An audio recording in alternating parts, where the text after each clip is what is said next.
Hi everyone. It is so strange to be in front of real people. Uh, I'm so used to see you all or part of you through Teams chat. Sometimes I even laugh that I haven't met my colleagues like for 2 years, and what hi there. Happy to see you again. For example, with one of my colleagues, we done through this whole project, and then we met after 2 years in live, even with our colleagues, not even with A group.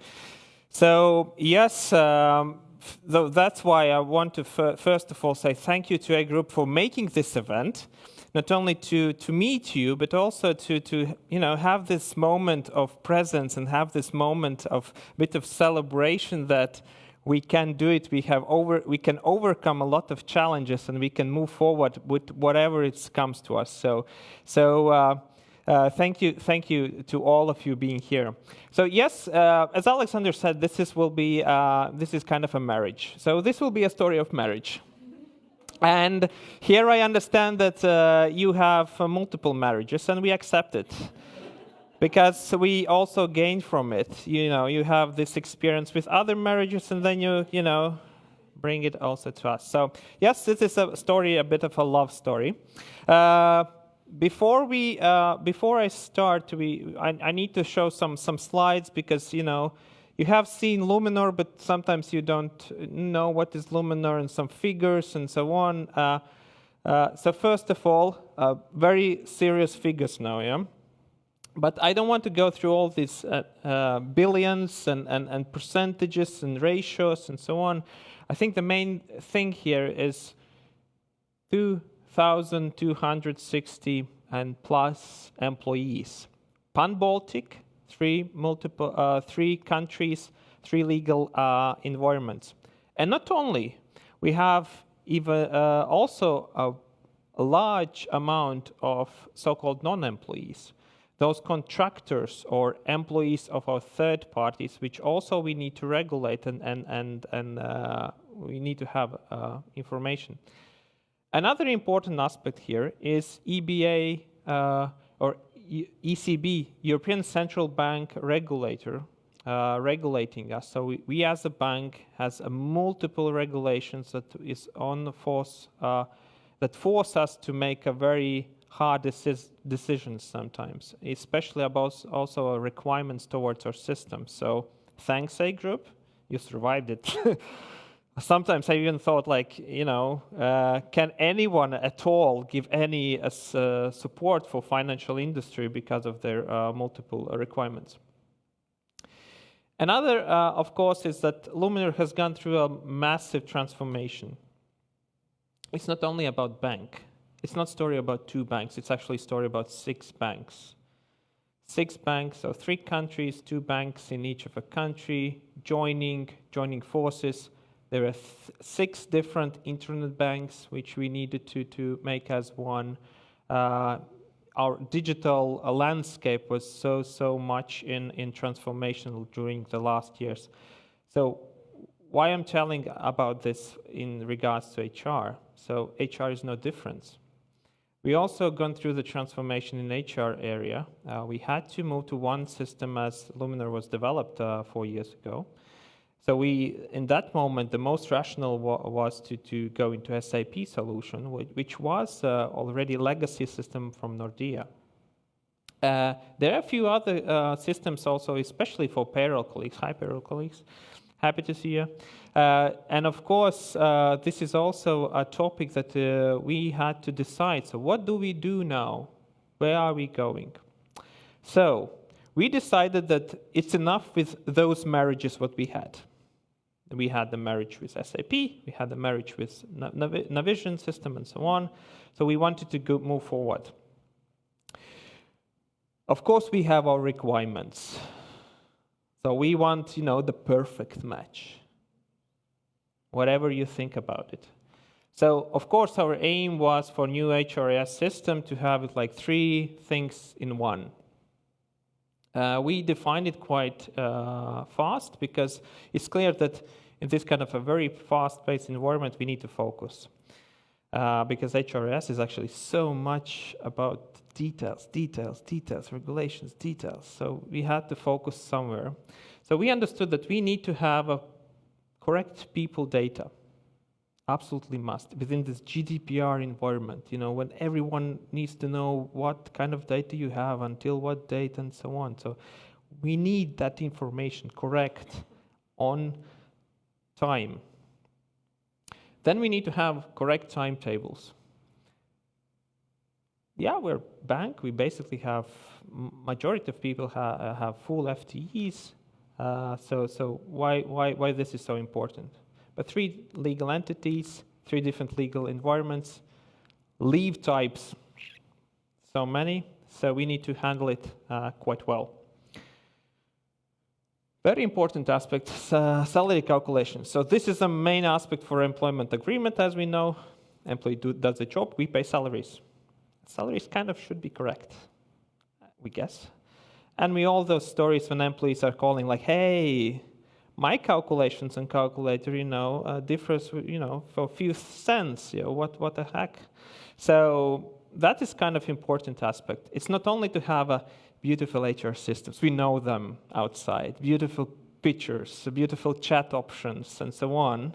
But at the end of the day, what you receive on your mobile SMS from your bank is what matters. So this should be very, very much correct.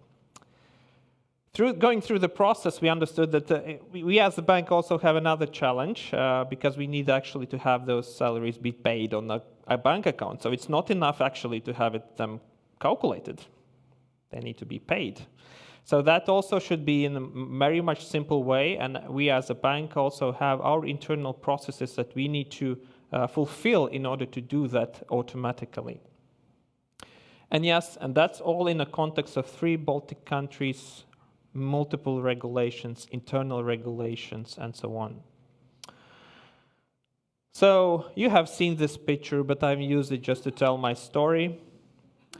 Our desire was very simple. We'll go to the bar, we'll meet the person, we'll get in love, we'll marry, and, happy ever ending.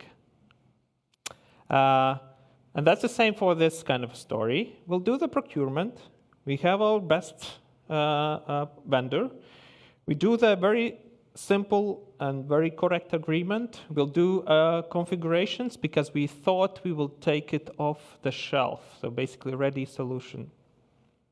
We'll launch and then there's no issues as we had with SAP. And everyone will be happy, including employees and also us. Of course, we do it for us mainly, and then, of course, for employees. Although I should say vice versa, but, we're a bit of egoistic as well.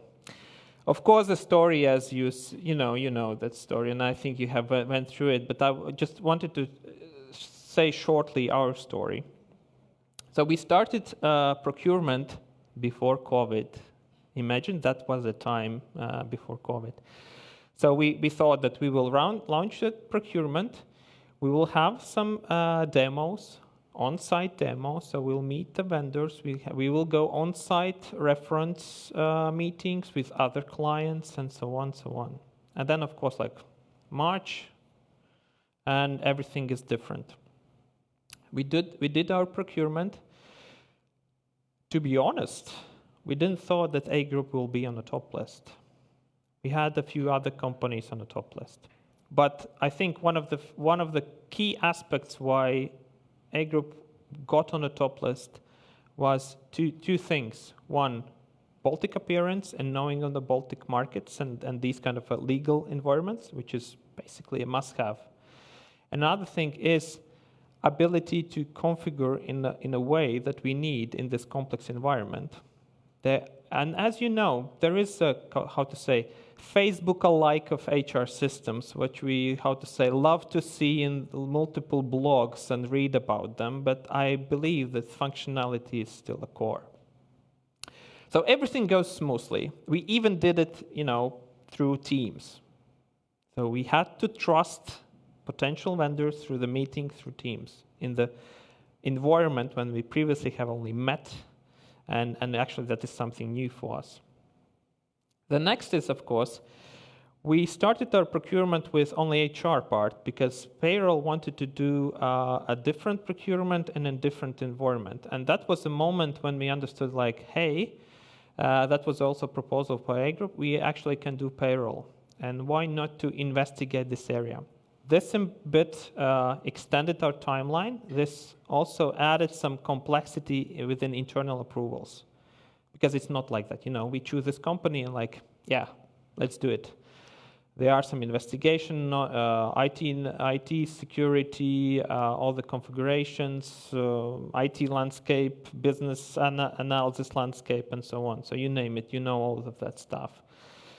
But these were first challenges. We actually we thought that we will launch the new system.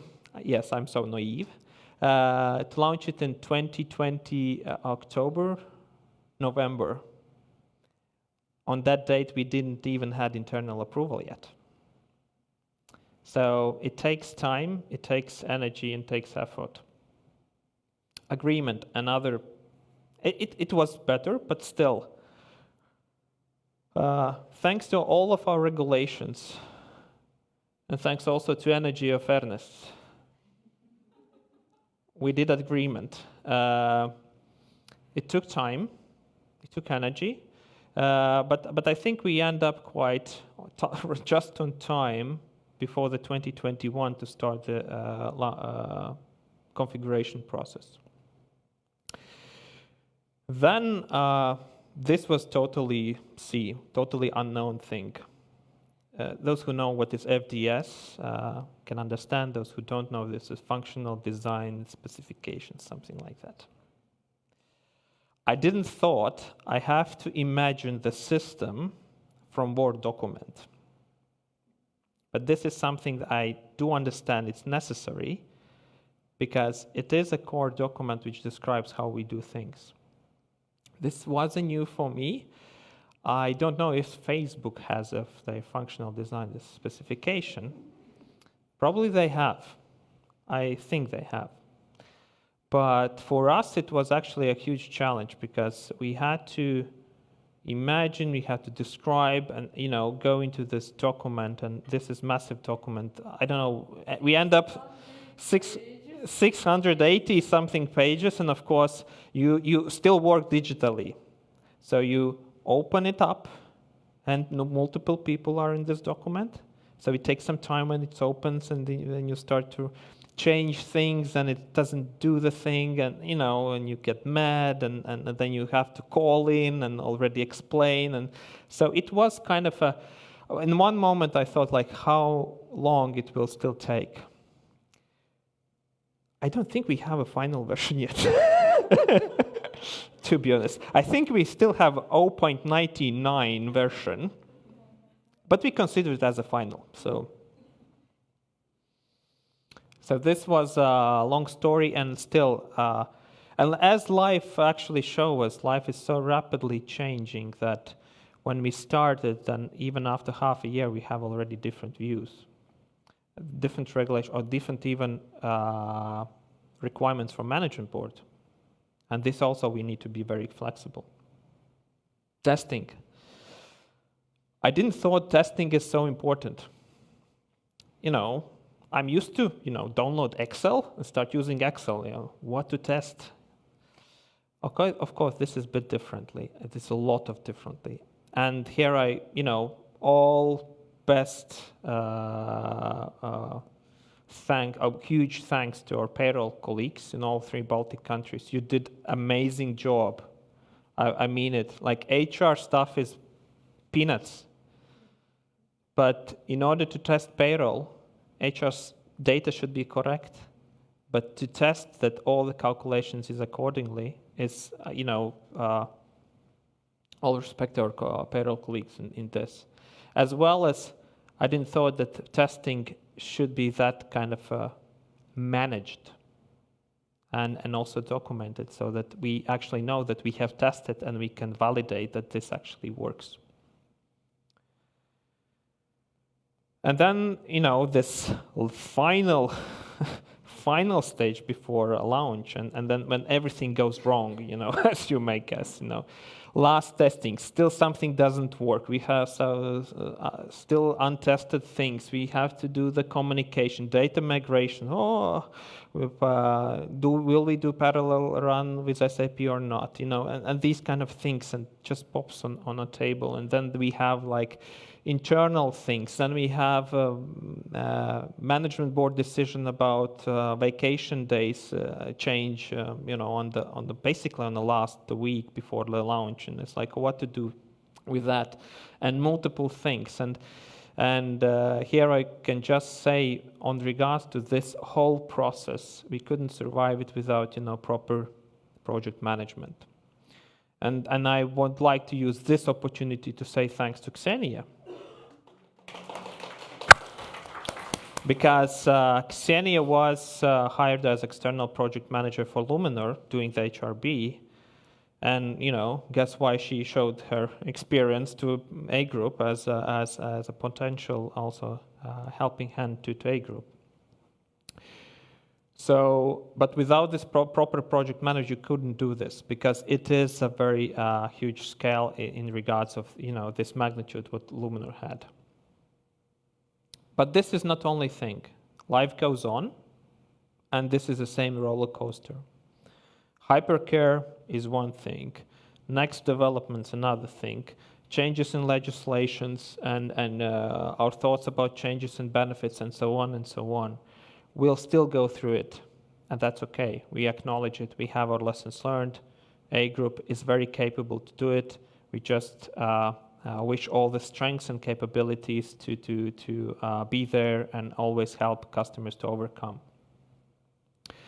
And yes, so that's basically a story about Luminor journey with A Group. Very much, again, thanks to the whole A Group team, to Luminor team, and doing that all fully digitally.